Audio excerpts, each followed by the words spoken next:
is here. We will definitely not shut up and dribble. The champ is here. I must be the greatest. The champ is here. I'm going to continue to stand with the people. The champ is here. I will not lose. I'm a bad man. Yes, welcome. You could have been anywhere in the world, but you're here with we. My name is EJ, and I got my man. MH. Yes, he's the DB of the show, and we are Black in Sports. Giving a voice to the culture that won't shut up and dribble. Here, covering it all, laughing it all, while providing a platform to be heard, and it's no further ado. We're going to jump right into it and have a great time tonight, man. We're wrapping up season 4, man, so we're so excited to have my man here. So he we'll just call him an HBCU alumni, all right? An all-around athlete, because it just runs in the family. You know what I mean? This Hooper turned NFL tight end is taking all his talents, all right, and everything from his journey, and he's rolling it up into his current role as Manager of Community Relations for the Raiders. Please clap it up for Jibri Blount. Please clap it up. Man, so how we start the show, man, we jump right into it. We got to get you on the spot, and let the listeners get to know a little bit about you. So we do a shoot your shot moment. So this is where you can say, man, how you shot your shot, right? It has to be a story. You can't say you always shoot your shot, because we know what you be doing out there playing. We know you be getting it. But Right. we need just a time you shot your shot, man. You could have fumbled the bag, you know what I'm saying? You could have grabbed the bag, but just give us a shoot your shot moment. Shoot your shot moment. Okay. I'm thinking back to even now, because I got a lot of guys that reach out to me and ask me, how did I get in this position, going from the field / court to the front office. So shoot your shot moment right there would be, all along the way, I was in different schools, private schools, and taking school serious. And that's what I would tell all the young guys that are coming along, is like, don't get caught up in the hype of getting out of school or being done with school early, man, because it's like, you have to have that degree to be in a space like this and operate in a space like this. And it's like, that's an easy way to get your name stricken from the ballot. If you haven't gone to school, or you don't have anything behind your name to be able to say, hey, I'm qualified to be in this position. So just getting applying for the job, and just feeling like I was qualified, and then going through the interview process, and feeling confident in the things that I say and who I am as an individual. So that was my shoot your shot moment, is just believing I was ready for the role, and stepping into it. So I love it, man. And I'm still trying to get back into school. If I could go to school I hear that, full time, I'd do that all day. Go ahead, MH. For sure. Jibri, where did your love for sports start? Well, I mean, I like to say I was born with it, but coming from a sports family, I had a ball in my hand since I was young, and I was, I got older brothers and cousins and things like that. So we compete in everything we do, whether it's Uno, cards, who's getting up the stairs the fastest. So, things like that. I think that, sports is an easy way to compete. And that was what I, from young, that's where my love for it came, because I could have the ball in my hands, what I'm saying? Making plays was what I wanted to do. So that's probably where it came from. So Uno, man, do you allow stacking? Do y'all play stacking? Oh yeah, we gonna stack, and we gonna hit you over the head every time we get a chance. So Them ain't the rules, bro. I knew this is gonna. You gotta play what that box says, man. Yeah. You come to 6 Mel Blunt. That's how we play though. So you touched on it, and we want to touch on it really quick here, and then get obviously what you've been doing on the field and in the court. Your father, Mel Blount, Hall of Fame. I mean, One of the 5 corners that you talk about when you talk about football. How was that growing up there, and obviously with your brothers that are also competing, at a very high level? How was just that growing up in the household? I mean, it's not until you get older that you realize the impact that he had, not only on the game, but on, the community and, just sports in general. But, growing up, I watched him compete at a high level in everything that he did. His work ethic every day. I mean, now he's 75 years old. He's still getting up every morning, 5 o'clock, going to the gym, coming home, making sure he's, running businesses, and then obviously in his free time he's retired now, so he's spending some time on his horses and out there on the ranch and stuff like that. But what he always would say is, when you get to my age, you want to be able to do what I'm able to do. And I had to work and I had to put in that time when I was your age. So that was something that I take from him every day, but also growing up around that and seeing the impact that he had, and what sports meant to him and what he meant to everybody else through sports was, again, to your previous question, how I fell in love with sports too. So you said the ranch, man, and like you just kind of slid by that, right? Like, you know what I mean? Yeah. So I spent some time in Ohio, so I've been around like larger parcels of land, but you don't see many Right. of us with Right. ranches. So how was it growing up on the ranch, man? Tell me about that kind of like, that's different. That's not an everyday Yeah, thing. that's one of my favorite things to talk about, man. It's something that a lot of people don't really know about me or really know about my family. It's like I'm a country boy. I grew up in the country. My dad, he grew up on 1,500 acres of land in South Georgia that his family acquired, and then that was the first thing that he invested in, was that land when he got to the NFL. And then when he was able to get that situated, he bought a farm outside of Pittsburgh in Washington County. This 303 acres, and that's where me and my brothers grew up and were raised out there. Horses, cows, buffalo, all kind of different animals out there that we used to have and be involved in and stuff. So it was a great experience, and I think that a lot of that is also goes into the work ethic and the things that I seeing him getting up and maintaining the ranch and the things that he had to do just to acquire that piece of land. And I think that I didn't really understand at the time what it meant, for one of us to own that much land or to to have that much land.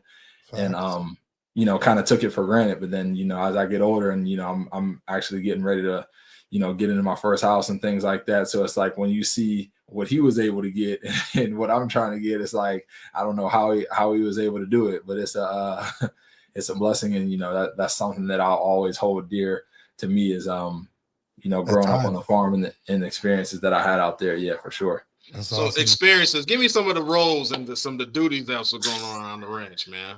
And was you chasing chickens like they did in Rocky for speed, man? Was that part of it? Not for speed. I mean, I guess it could have helped, but it was like, you're getting up in the morning and it's 303 acres of land. So it's a lot of grass to cut. It's a lot of hay to bale.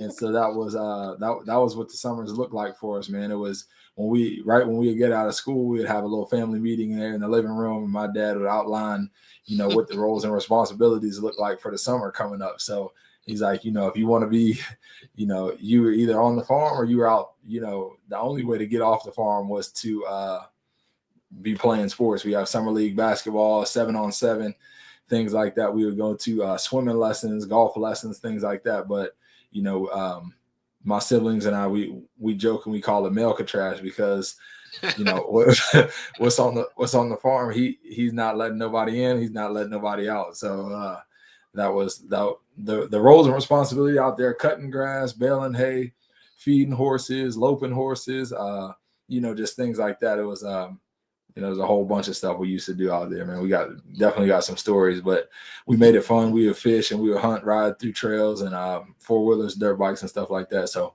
it was a good time growing up out there for sure. So Vegas is obviously much, much different. Yeah. When it comes to just the setup, how are you adjusting to that and living in different parts of the city? Because you've been in Miami, you've been, obviously Carolina. What's the Right. how you adjust to those things? Well, I think like growing up being so tied to the farm, I was always wanted to be in a bigger city and see what that life was like. And I've been blessed and fortunate to be able to move around to some different places that sports has taken me, and that now that work has taken me to be able to be in some bigger cities. But the farm is always home. It's always good to get back there and be rooted and grounded in what we were raised in. But now I love the city. I love being around and being able to experience things. There's obviously always something to do here, but it's nice to be able to get back and slow down when you get a chance, for sure. Absolutely. Getting back into your background, so the playing, right? So you played what all sports did you play in high school? Let's start there. You know, so In high s- was it just football and basketball, or did you do any other sports? Just like I played a lot of sports, but I mean on the team for the school, I only did football, basketball, and track. So those are the three sports that I did. I actually hated track, didn't want to do it, but my older brother was a senior, and he was he was the one who was like, man, you slow, you need to start running, you need to get on the track team. So he took me out there, and track was something that really helped me just with my core and my stride and coordination and all that stuff too. But yeah, it was just football, basketball, and track that I was on the team for. So getting off Melcatraz, Yeah. you kind of hinted at one of the things, and I think this is how you maybe decided where you wanted to, take that transition from football to basketball. So you moved around a little bit in your kind of high school days, right? So, Yeah. born in the Pittsburgh, Pennsylvania area, Yeah. but you spent some time in West Virginia and Ohio, right? And Yeah. that both during your high school days. Yeah. So I went to high school 2 years at the Lindsley Academy, which is a prep school down in Wheeling, West Virginia. One of the best academic schools in the country, and it was a lot different experience from us. You know what I'm saying? It was a lot of it wasn't as diverse. I'll say, but it was a great experience, and that helped me understand what operating in that space looked like from an early age, and then due to what I saw from some of the really good athletes that came before me, man, I saw some kids that came from the inner city of Pittsburgh down to Lindsley that were better athletes than me and that had more talent and more skill than I did, but due to like the recruiting and the politics around the school and stuff like that, they weren't getting the looks and the different offers and the things that they should have. So even for my older brother, he was fortunate enough to be recruited to HBCU. But then I always grew up saying like, man, I don't want to go to HBCU. I'm not going to HBCU. I want to, what I'm saying? I'm watching guys play on TV and things like that. And I didn't see no HBCUs playing on TV. So I ended up transferring to St. Vincent St. Mary's in Akron, Ohio. They have some pretty notable alumni up there. And I was able to earn a scholarship there and go on to Cleveland State. And I was at Cleveland State for 2 years after that. Yeah. And that's funny you say that, right? Like, because that's one of my questions. Like, why'd you transfer to an HBCU? And to have that feeling to say at first you didn't want to because your Right. dad went, both of your brothers are now or have been, excuse me. Yeah. So what changed for you after being with Cleveland to say like, you know what, I am going to make this transfer to NCC? So when I went to St. Vincent St. Mary's, that was my first time that I've ever had an opportunity to play for an African American coach. Coach Drew Joyce, he's done a great job up at St. V. So I'm gonna shout out my guy because I just talked to him the other day for Thanksgiving. So that's my guy. I want to give him a shout out, and he, and then when I went to Cleveland State, I was able to do the same thing, but the environment around the school wasn't what I wanted it to be. And so I would go down to Florida A&M and I would visit my brother down there and I would see the atmosphere and the homecomings and, the set Fridays and all of that stuff that was going on around Florida A&M and Tallahassee. And I was just like, man, there's no way that I have an opportunity, to go to a HBCU. And there was, multiple HBCUs and, some PWIs as well that I would have had an opportunity to go to. But my younger brother had already committed to North Carolina Central. He played a year at Duquesne, and then we both transferred. We were transferring the same year, and so we went down to Central, and we were just like, man, this is we got to come here. We had an opportunity to live together, and we lived together for 3 years. So me and my younger brother, I mean, that's my dog for life. So we got 3 years of college memories together. So yeah, that was how I ended up down at Central. Yep. You talked about the basketball culture that coaches, established there at St. Vincent, St. Mary's, and obviously LeBron James made that school pretty famous early in the 2000s when they were on ESPN. So, what was the basketball culture there at St. Vincent? Man, it's second to none, really. I mean, from the standpoint of the facilities, I mean, we had gyms and weight rooms and coaches and gear, and we traveled. We played in California and Florida, and that was when I really got a chance to really gauge myself against some of the top high school teams in the country and really see where my game was at, and what it was that I needed to work on. So an experience like that is invaluable, and I'm thankful for Coach Drew, taking me on and allowing me to come up there, and he's become a close family friend. But the program, man, they're cranking out guys up there, man. We got guys in the NBA, a ton of guys that have gone on to play high level Division I and stuff like that. So that's a program that is it stands alone in the things that they're capable of doing up there for sure.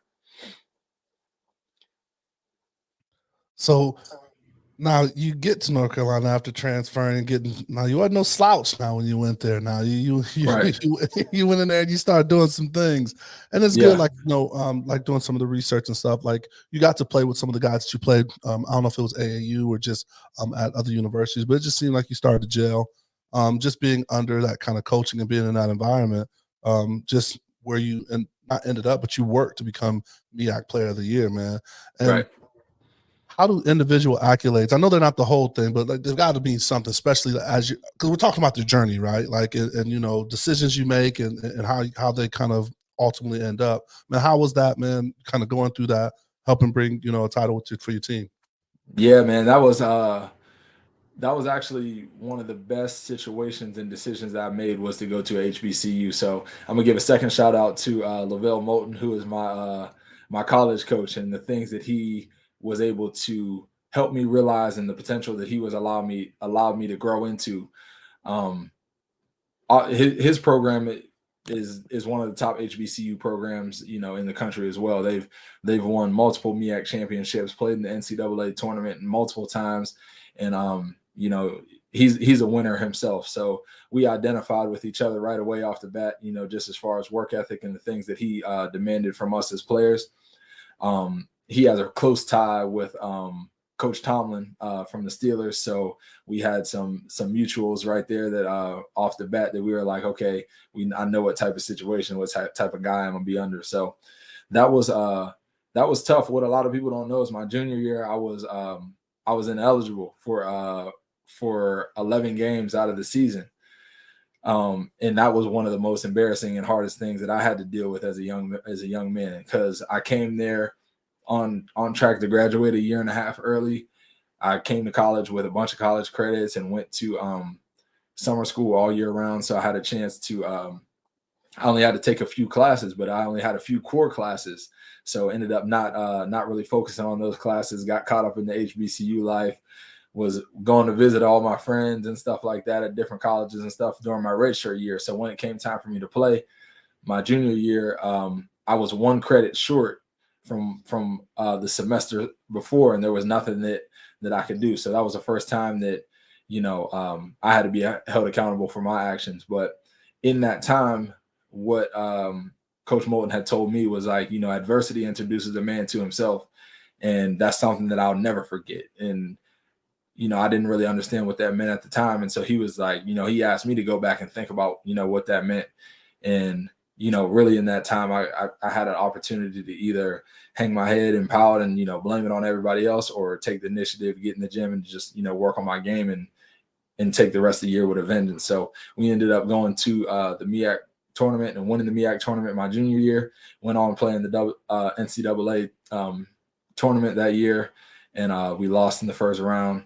And then next year coming back, I had a pretty good understanding of what it was going to take to get back there, because when you get to the NCAA tournament, that's the mecca of college basketball, man. And when you see that, it's a feeling that it's like I can't even describe it. Being able to see or wear that blue patch that says NCAA on your chest, and flying out and getting on these jets, and especially coming from HBCU, that's something that you really don't get a chance to do. So. I came back my senior year. I stayed at school all off season, all summer. I was in the weight room, in the gym, and I had some great coaches down there. Eric Wilson, he got in the gym with me every single day. He'd get up shots, and I would go to class. I would get up, work out, go to the weight room, and then I'd go to practice, and then I'd shoot after practice. And so it was just really preparation is the only way you have confidence, is because when you prepare and you do things the right way, then you have confidence that you can go out and do that. So that was kind of the story of my senior year, and I was able to go on win MEAC Player of the Year that year. I love the adversity moment, because I feel like I always look for the point in people's journeys where it's like, yo, I got to make some decisions. Right. And so it seems like you made, obviously you've been a success, so you've made some decisions there. But what did you learn about yourself in that low time? In that low time, man, what I realized myself is like, I'm not as cool, or I'm not as important as I thought I was. You know what I'm saying? It's like you're cool when you're doing things the right way, and when you're able to help your team and make an impact. And whenever people look at you and they say, hey man, this kid right here, he's doing things the right way. But when you're the kid who has access to everything, and you have access to a lot of stuff, and you're abusing that, then that comes back to catch up to you. So I learned that lesson the hard way, and I think that was one of the turning points just in my perspective of everything, of how your blessings work too. It's like you end up blocking your own blessing because you're not doing things that are in line with the things that you say you want for yourself. So that's that was kind of what I learned at that low point. Is like, whatever you say you want, all your actions got to be in line with what it is that you say you're trying to go get. I love it, man, because I had a similar issue when I was in college, and that embarrassment about your name just being removed from the roster is just like, oh my gosh, it's like, yo, Miles, you still playing? It's like, oh my god, yeah, I'm there, but that chemistry, man, or something. Yeah, man, having to explain that, and then we played Clemson our first game of the year, then we played Louisville the second game of the year. Both those games are on ESPN and on TV. Everybody's calling my phone. Hey, I don't even see you. You're not on the bench. What's going on? You hurt? What's going on? And then it's like, then you really have to, you gotta hold yourself accountable in that situation too, and just be like, hey man, this is what happened. This is what I did. You know what I'm saying? I gotta get myself together. So, and it was shocking to my family and everybody around me too, because I was always good at school. School was something that just came easy to me. So they were like, man, school, like, man, you ain't never had no issues with school and stuff like that. So it was something that I had to explain, something I had to eat it. And then, ever since then, I came with a vengeance. I know we joke with D'Angelo, but one of our first games back was against Howard, and I gave Howard 31 with a vengeance. And I was like, man, I will never not play basketball again. So that was how that went. Love it. And so moving into the game, man, we're going to talk about some of your career moves or whatever. And to say never play basketball again, man, you shocked the world. Yeah. And I mean, it goes back to, another thing you said while you were kind of going through this adversity is like, if you say you're going to do something, you put your all into doing that. So you became an undrafted free agent for the Miami Dolphins as a tight end after no college football snaps. So I guess I want to start with, because I'm pretty sure between me and Mitch, we'll get to a lot of other questions, but how did that decision come about?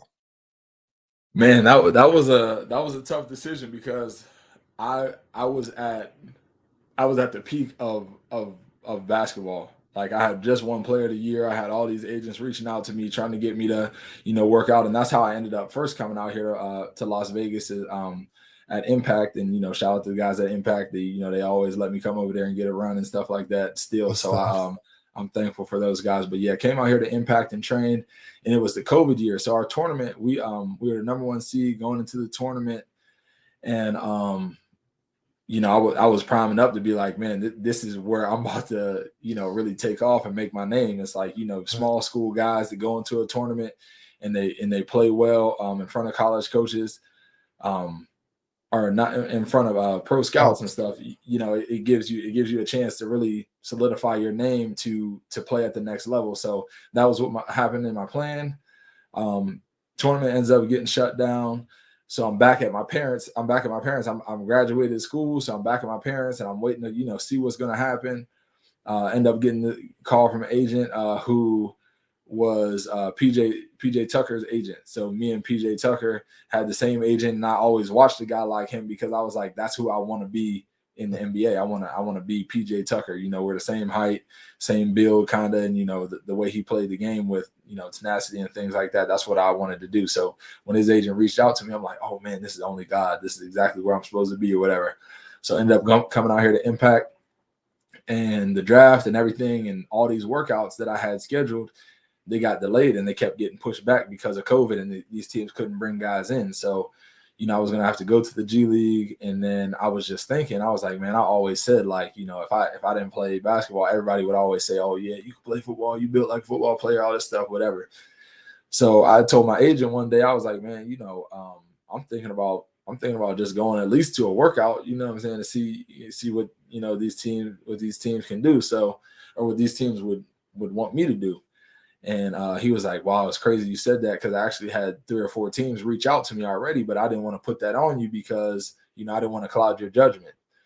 And so, you know, I called my dad. I'm like, you know, Pops, like, these teams want to work me out. He was livid. He hated the idea. He was like, he was like, man, you haven't played no football in so long, and you know, you don't put in all this work for basketball, and just because things like, you know, the G League, that's a good opportunity. You know, you can make a lot of money going overseas. And I never wanted to go overseas because, you know, I hear the stories of guys not being able to, you know, see their family for a long amount of time, or, you know, things like that. So at first he wasn't really, you know, into the idea. He was like, well, if you want to make it happen, you know what I'm saying, you do that on your own. So a lot of people think that, you know, he made the calls for me and was like, you know, I'll get you situated, but that's not how it went. But once I went down to Miami was my first workout that I had.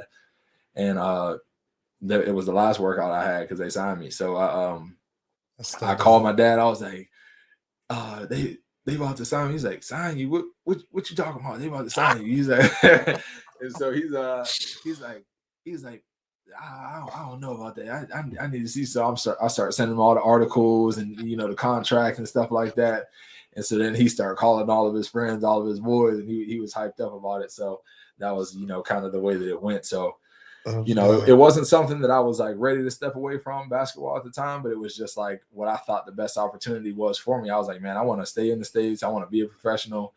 And, you know, that's kind of how it went. So did you have a chance to talk to, I mean, it seems like a popular transition from that basketball, those built, we'll call them strong guards, and they go to play tight end. So did you have a chance to talk to any of those guys that have made the transition already? Yeah, I mean, a few years back, I mean, we go to the Hall of Fame every year, so I had a chance to sit and talk with Tony Gonzalez for a while, and that conversation really stuck with me. Yeah, and it was something that I was always grateful for, and just hearing about him playing at Cal, and he did it at a really high level. Obviously, he played Division I football in the Power Five and basketball in the Power Five. So, you know, just hearing his story and the things about how he made the transition and things like that, it was he's the only guy that I had a chance to talk to about that. But yeah, that was one of the guys I did talk to. Yeah.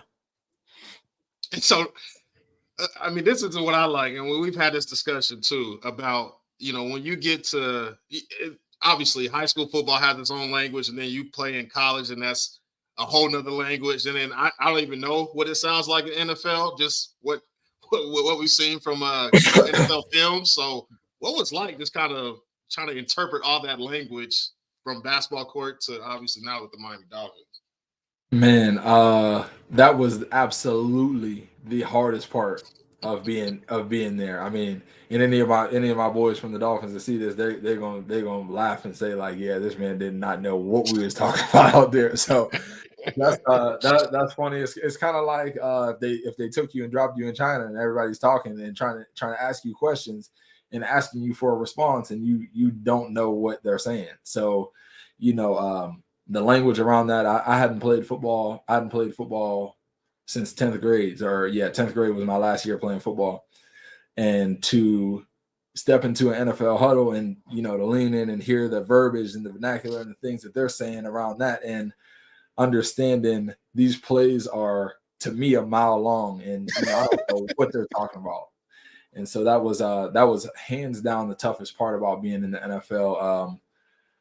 Got a huge respect for those guys that they're physically demanding.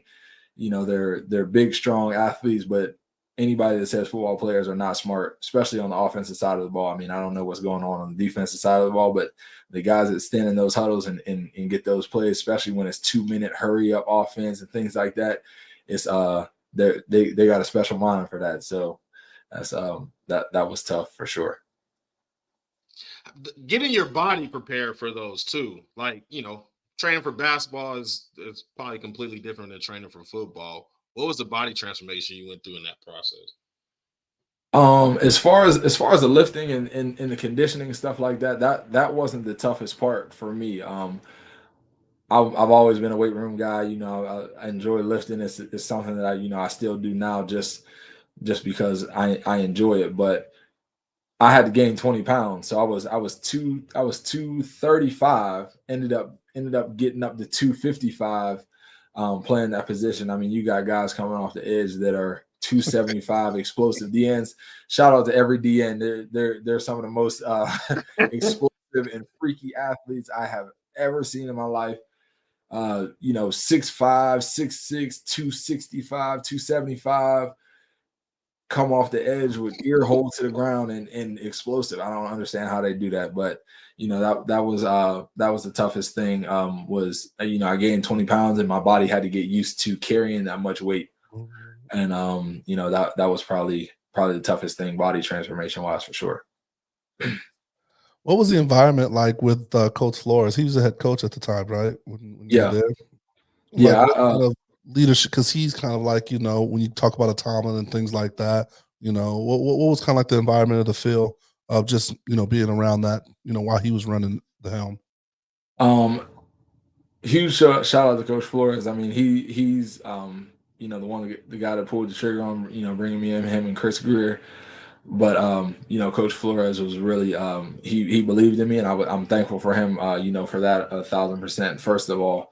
But he's a fierce leader. I mean, he's a competitor, guy who's on the defensive side of the ball. He's obviously a defensive coordinator in Minnesota now, but he's he's a winner. So everything that he had to go through, my heart goes out to him for that. But he was running a tight ship, and he wanted the best for everybody on that team. So I was thankful to be, under his leadership while I was there, for sure.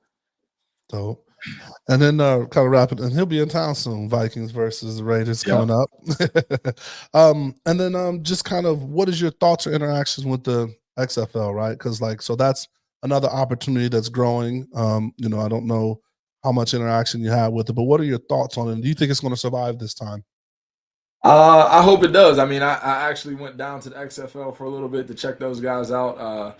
Jonathan Hayes, he was the OC down there for the XFL Renegades, and so I was down there for a short time too before I just decided that I need to go ahead and step away from it. But he did a great job down there, and the XFL is a good platform for guys that have an opportunity to get back in and just still play the game and get some good film. So there's a lot of good players that are in that league. It's just tough because there's only so many positions in the NFL. And I mean, I know a lot of those guys have aspirations to get back into the league, and NFL it's impossible to duplicate. I mean, that's the league. I mean, the premier league for America, and all of those things. And there's so much money and so many resources that they have there. So hopefully the XFL can continue to grow, and they can continue to build so that they can have something that is successful as well too. But as far as the NFL to XFL, that's not really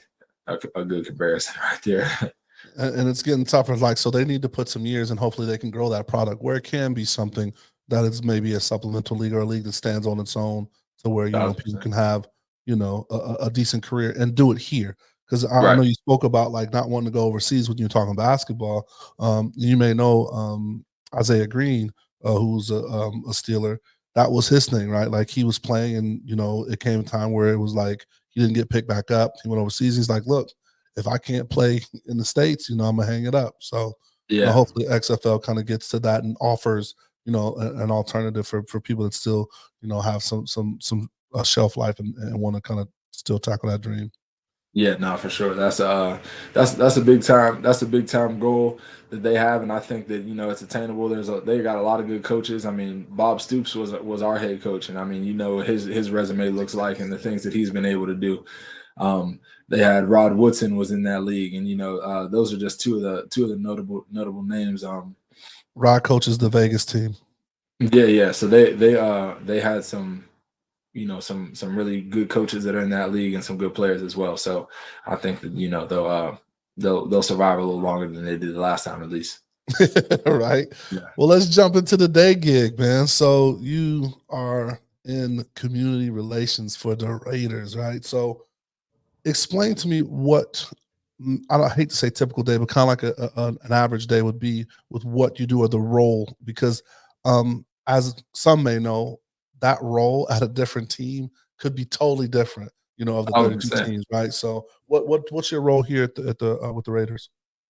Well, here, I mean, I think that what I tell people all the time is we're fostering positive relationships for the Raiders brand. I mean, just with different 501(c)(3)s and just different organizations throughout the community that don't really get a chance to touch the Raiders. That's our job, to go out and make sure that our presence is felt there and that those people are seen, heard, and looked after. So um, here in Vegas, I mean, we're a new team, and we're creating fans and we're building fans, and hopefully we're raising up young fans that are going to follow the Raiders forever. So that's kind of what our job is. In a nutshell, just being in the community, touching lives, and that's satisfying work, and that's I enjoy it for sure. Growing up on a ranch, obviously playing basketball in different cities and states, and then transitioning to football, I feel like you can probably touch a lot of people at just kind of where they're at. You can Right. kind of find some equality there with them. How does that help you, your background? How does it help you with your kind of day-to-day job? I think that especially when we go into these communities, obviously we're in underserved communities, and I got a lot of family that look like that and that are in those types of situations as well. My father, he actually, on the farm, we have a nonprofit organization, and I'm giving him a quick plug right here.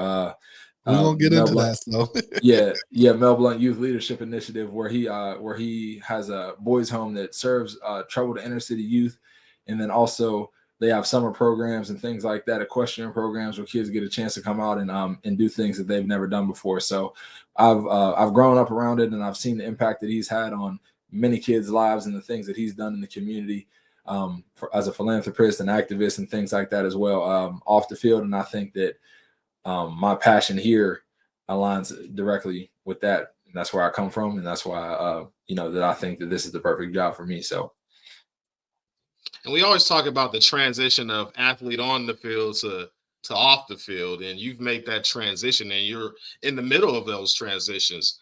What were some things that helped you through that time of obviously leaving the field court and then obviously into the front office? What were those transition times for you? in those transitions, man, it's just remembering where you came from. I mean, I talk back to Lindsley and the things that I learned there and the things that happened around that school, and you kind of understand the ability to read the room, and kind of understand where you fit in, and what you need to work on and things like that too. So I think that that's the biggest part of the transition, is just understanding different personalities, and be like you said, being able to meet people where they're at, all across the board, whether it's in the community or in the office, or anywhere like that. So that's what that transition has looked like for me, just really being thankful. I tell my parents every day that I'm thankful for all the different situations they put me in and allowed me to experience as a young man, because it's helped me in my adult life so much now. So what's one of the things that you like most about your role, right? Like that you kind of, you know, drill down in on, right? Like, I mean, there's you guys do so much great stuff, and just kind of like the overall emphasis of what you do, I'm sure brings you joy. Like that's why yeah. you attach to that. But what if there's like an event that you guys do, or something, just to kind of really says, you know what, this makes it all perfect for me. Yeah, I would say if you say an event wise, I would probably say I'm gonna plug my own event right here, Stretch and Move. I mean, that's that's what I love doing, being out in the community, different boys and girls clubs, elementary schools, high schools, and things like that. We get a chance to go out and just promote healthy living, healthy wellness, activities, eating right, character building, and things like that. And to have the Raiders behind you when you're coming out and you have a message like that is so powerful, because not only are they receiving what you're saying, but they're having a good time doing it. So that's what I would say. Those Stretch and Moves, getting out in the community. My team has done a good job supporting me there, and that's what I love the most. Probably just being out in the community with my Stretch and Move program for sure. There you go. So look out for a Stretch and Move near you here in Las Yep. Vegas. Exactly. All right, MH, you ready for those quick hits?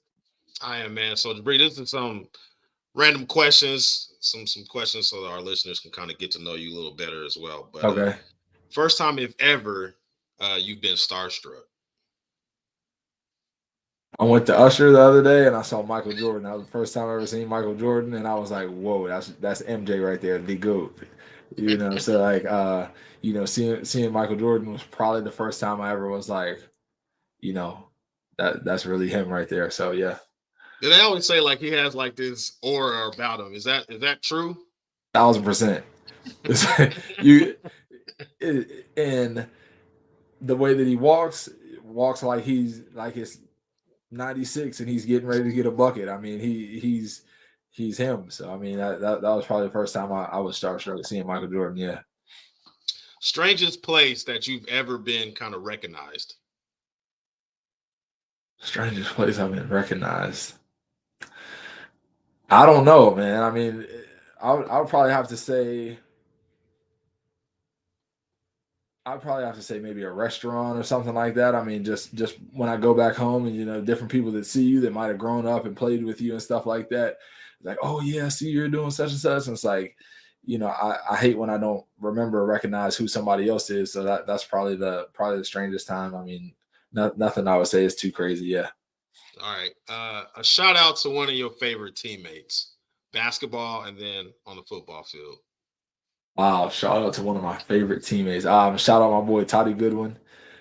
He's a project manager now in Arizona. So we were teammates from 5th grade all the way to probably 10th grade when I moved away and went to St. Vincent St. Mary's. One of the best point guards I've had. One of my closest friends, and one of the smartest guys I know too. He's he's doing some good things down in Arizona with Republic Services. So he's I'm gonna give a shout out to him. Football side, I'm gonna give a shout out to my boy Hunter Long. He's out at the Rams, and we were in Miami together. We lived in the same building when we were down in Miami, and I was always knocking on his door, asking him to come study with me. He played tight end as well, so and he was a computer science engineer at Boston College, so he had a sharp mind, so he was able to instill some football knowledge into me. So I'm gonna shout out those two guys for sure. I'm gonna judge you a little bit on this one. The Wood or loving basketball? Just being real, I'm gonna judge. Loving basketball, hands down. I mean that's a classic. Growing up, you see Quincy McCall, and he's terrible. He's terrible. He's terrible. Look, but 10-year-old me don't know that. 10-year-old me, all he knows he was at USC. He was out at the Lakers. He had a fine girl and things like that. I'm like, man, I want to. He turned down Tyra Banks. Exactly. You know what I'm saying? I'm like, Quincy McCall, man, he's a legend. I mean, the way he tore his ACL has to be the worst in all of ACL tears ever. Are you an athletic bone in his body? But yeah, that's absolutely not. You like a Netflix series guy, or are you a Netflix movie type dude? I'm more of a series type of guy now. I'm transitioning away from the movies because I can, watch a quick series, get away from it, come back to it a week later, a day later, whenever I get a chance. So I'd probably say a series over a movie for sure. Got you. So I got a quick one. Since you just met MJ and you have ties to a school with LeBron James, who's the GOAT? LeBron's the GOAT, hands down. I gotta say LeBron is the GOAT. I mean, if you put LeBron in that era, his size, his athleticism, his skill, I mean, it's hard to stop a guy like that. I mean, the man's 38 years old and he's still a force to be reckoned with, going to St. V. I mean, LeBron did a lot more for me than MJ did. So yeah. Speak on your game, man, because I've had the pleasure of sharing the court with Jibri. This man is Bron himself. Speak on your game, man. Speak on your game. Well, yeah, you kind of said PJ Tucker was like kind of something that you want to say. Yeah, talk about the game, man. Let's get it. I'll take PJ. No, you should. I don't have much to say around it, man. I'm retired now and I'm out the game, but I mean, like to be able to go out. I mean, obviously here in Las Vegas, it's a lot of guys like to come here, so you always get a good run. You get a chance to see a lot of guys that are in the NBA, and still, I like to go out and engage my game against some guys that are still playing, just for my own ego. But it's it's good, man. I think that anything you do, how you do anything is how you do everything. So I want to do that at a high level. I want to try to, do community relations at a high level. So, if I can keep everything pretty consistent, I think it'll work out. It's good. Yeah, so you get Boogie, I know. Cause did you get Boogie some buckets? Don't I see you running with Boogie. Yeah, and my dude KG works. He does. Oh yeah, KG. Yeah. Yeah, that's a fan. So I mean, there's some people you probably gave buckets to, and you just being nice right now. Being nice. Yeah. I'm not gonna speak on nobody's name specifically, but KG got all the tape. He knows he got all the film. Shout out to KG too, because KG he always hit me up when they got a run going. Half the time I'm at the office, so I can't make it out. I mean KG, man, start putting some runs in the evening, man. Can nobody come run at 12 noon all the time, man. People got jobs out here, so yeah. But shout out to him, man. He always involves me, so thankful. That's what's up. All right, man. So getting close here, we're going to jump into the winner's circle, man. You did allude to your pops, man. So we definitely. I mean, as a Steeler fan, I love the pops. I've actually met him in passing because my dad used to live in Pittsburgh before I moved out here to Vegas. But you talked about the Mel Blount Youth Leadership Initiative, and you guys do a lot of great things. And it's kind of funny, like hearing, what you do with the stretch and move. It kind of sounds like some of the high five, the health and physical stuff that you guys do at your father's ranch. But I mean, you guys do so much there. Was that part of the stuff, the duties when you came home for the summer that you guys had to up and work on? 1,000%, man. We used to come home and run summer camps, and my mom, she oversees all of his businesses and everything that all of us do. She's she's the matriarch and the backbone of all of those things. So we would come home and she is like, hey, we got this group of kids coming out, we need everybody over at the office. We're gonna be doing such and such, so those are things that I obviously brought with me to the Raiders, those experiences that my parents put me in a leadership role, at a young age, and being like, hey, this is something small to us, but it's big to the community. So being able to run those events and have a hand in what was going on at the Youth Leadership Academy was definitely invaluable, coming over here to the Raiders for sure. Absolutely great experiences. Go ahead, MH. The Bright Futures Scholar Program, man, I think is one of the coolest things that you guys do amongst a lot of things, as EJ mentioned, that you guys do. Talk a little bit about that program. So that program, we just like to highlight and make sure that kids are having access to things. There, a Need is a group that we partner with in the city, and they do a Black college tour every year, and they take kids around to all the HBCUs, Spelman, Howard, Tuskegee, Tennessee State, all those things like that. So that program that we run is we're giving kids access to education, and then the opportunity to understand what it takes to be in college and what it takes to get into college. So just making sure that they're equipped with that knowledge, and that's kind of what that program looks like for us. That's awesome. And then one that really looks like fun, man, is the roast. How long have they been doing that? I looked and see you guys just did the roast for Troy, and then you got Coach Cowher's roast coming up this year. So it looks like it's an annual thing. Man, how fun is that, man? Man, the roast is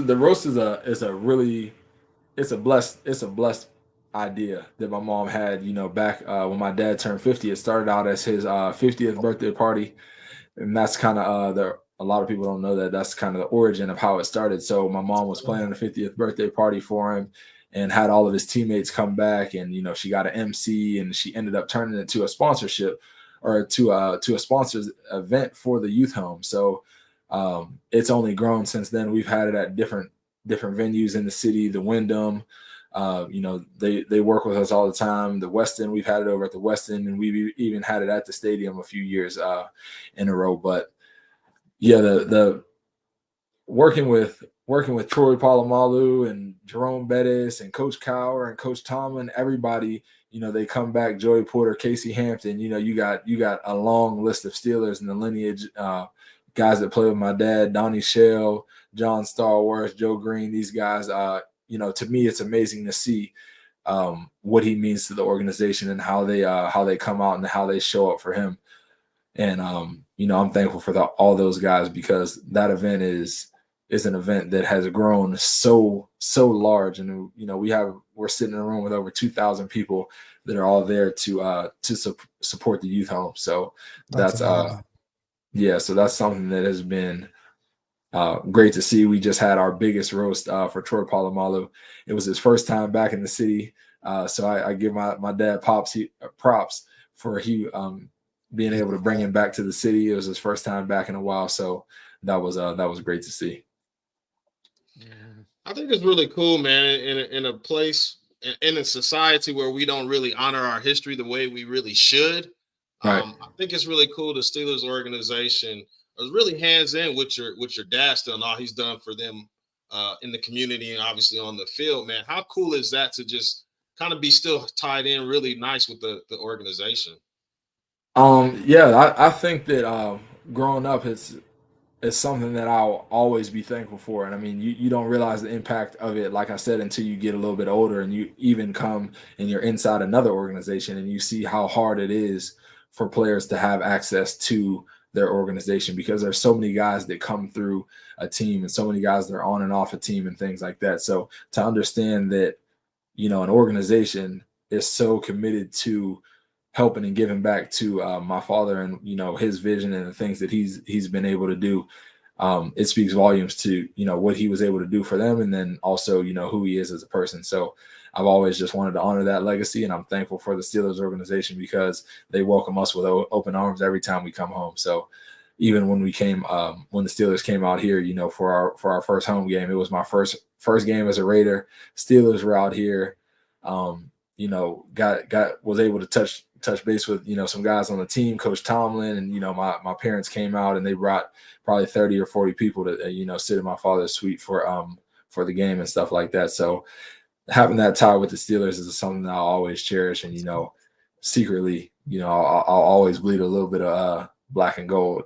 Don't tell EJ that. He's too happy. Smart man. Where's my terrible thoughts? I grab it somewhere. I know somewhere. You good. You good. You good. You want me to wait? Okay. I've done good. There, Just flashing, man. Get that.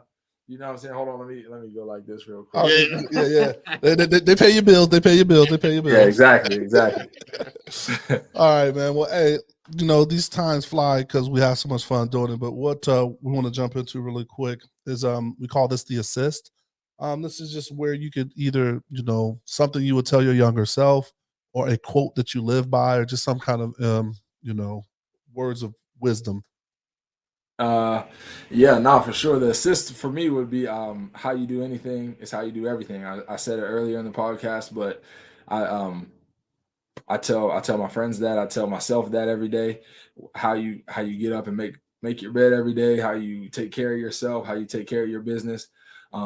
It's a reflection of how you're going to do anything. You can't BS off the court and then come and think that you're gonna get 30 or have a good game. You can't BS in your preparation and think that you're going to go into a meeting and be prepared for that meeting. So it translates all across the board in everything you do. So that's my assist to whoever's listening, is how you do anything is how you do everything.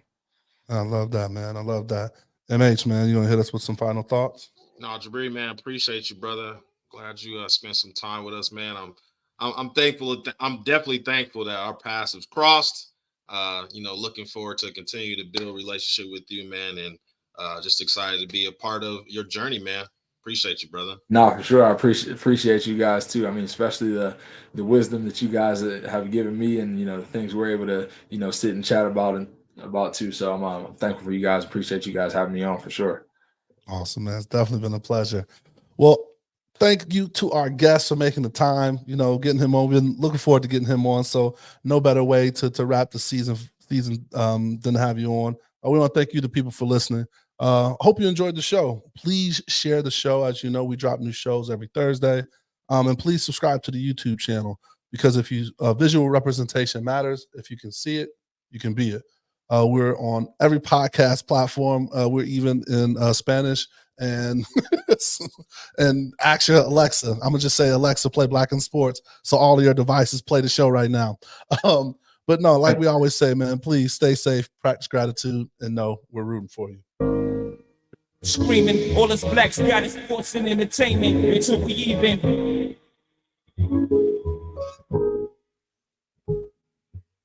Assuming I'm rooting for everybody that's black. Yeah. Yeah. Assuming I'm rooting for everybody that's black. Yeah. Look.